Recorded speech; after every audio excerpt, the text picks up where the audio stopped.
Hi, this is Dudley Brown, and I wanted to give you an update on our magazine ban trial.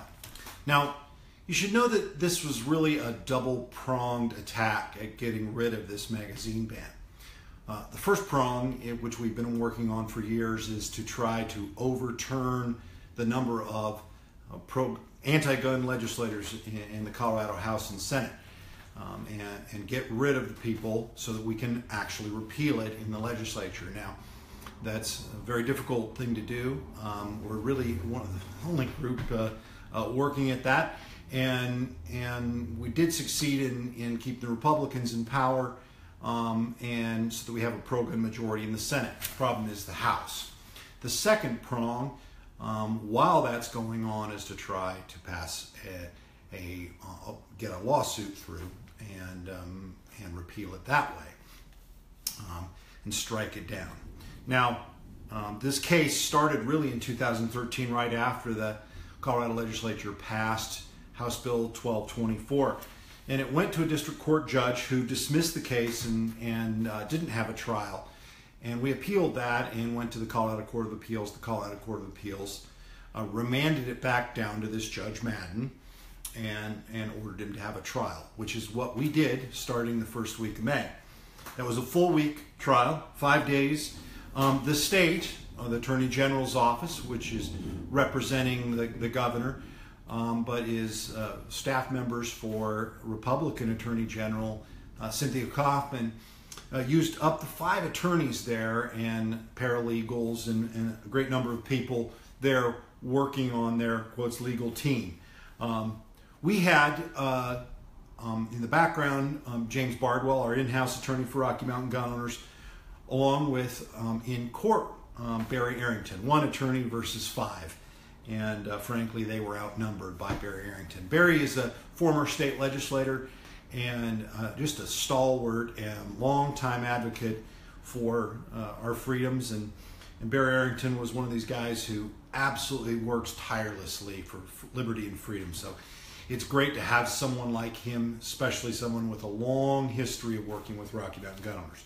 Now, our court case was based on 3 points. Number one is that the Colorado Constitution has much stronger protections for the right to keep and bear arms than even the federal Constitution does, and thus that's why we were filing it in state court and why we use the Colorado Constitution, Article 2, Section 13.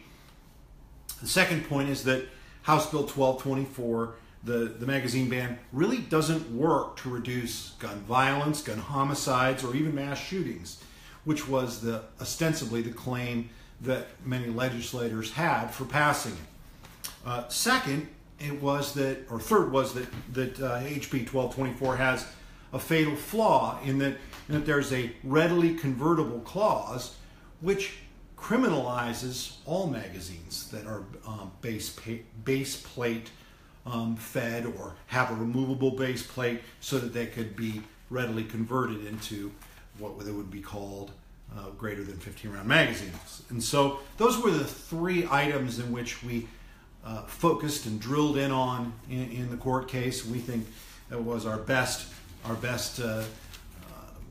foot forward anyway for this lawsuit.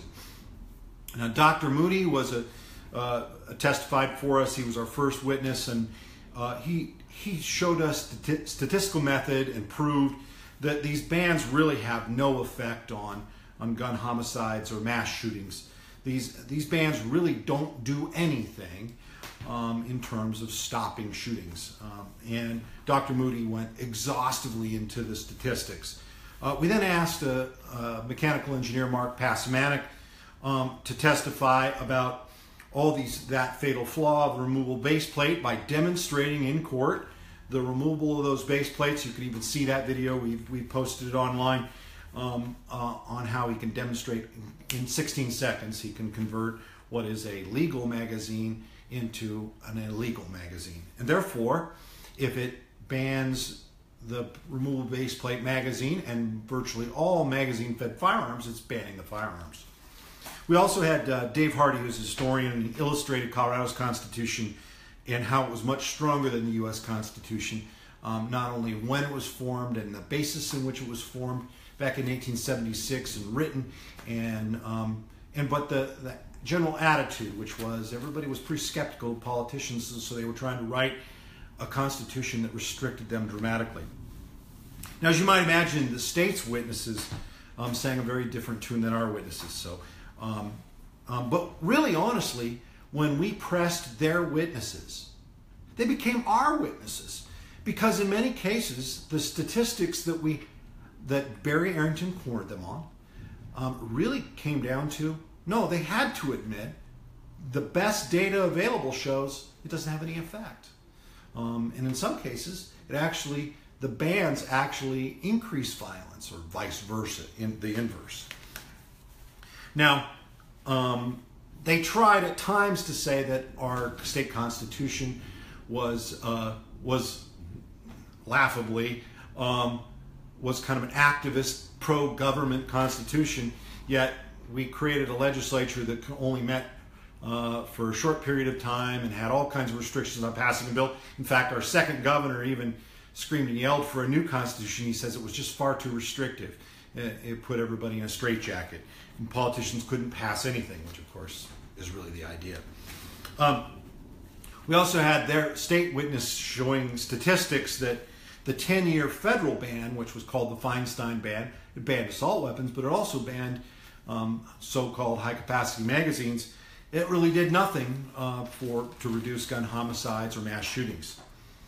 And what was really kind of bizarre was that the state's actual witnesses used flawed statistics. In one case, a CU professor of economics tried to derive statistics based on data he got from sheriffs, when in fact that didn't apply to anywhere in the county except the rural parts.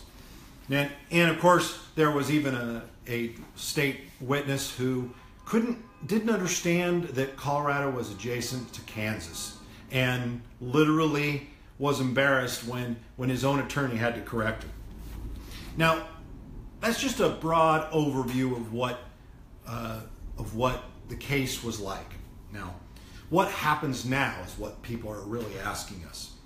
Well, in 10 days, our attorney, Barry Arrington, will submit written closing statements, which we'll release to everybody, and we'll come up with a summary of those written closing statements, as well as the full text, about 25 pages, 26 pages, and of those arguments of what happened. And so you can see in real detail what the court case looked like. And then we have to wait for this Denver District Court judge to rule. Now, that could take anywhere from a month, unlikely, all the way into the winter. But what I think most people agree upon is that it's very likely to be appealed to the Colorado Court of Appeals again. They've already remanded it back down to court, and so they've shown they disagreed with Judge Madden in his first ruling. I think it's likely that they would hear it based on what he's likely to return to us. But the good part is we've already got the trial record, so we have what is the full record of their witnesses and our witnesses and the arguments made. And we could end up in the Colorado Supreme Court. Now, that's what we hope to do, is end up in the Colorado Supreme Court, hearing these arguments again, looking at the trial record and deciding, not only does Colorado Constitution restrict this, but this is an unworkable ban, and it really doesn't reduce the crimes that it claims to. Now, if you live in Colorado, obviously you care. If you're a Rocky Mountain Gun Owners member, you clearly care about this because you want to overturn this. But what if you don't live in Colorado? Should you care? I submit you should. Michael Bloomberg has been running around the country trying to destroy the Second Amendment and state constitutions and our right to keep and bear arms. And he realizes he can't do it sometimes at a federal level, especially now with Republican Congress. It's a little more difficult for him. So what's he doing?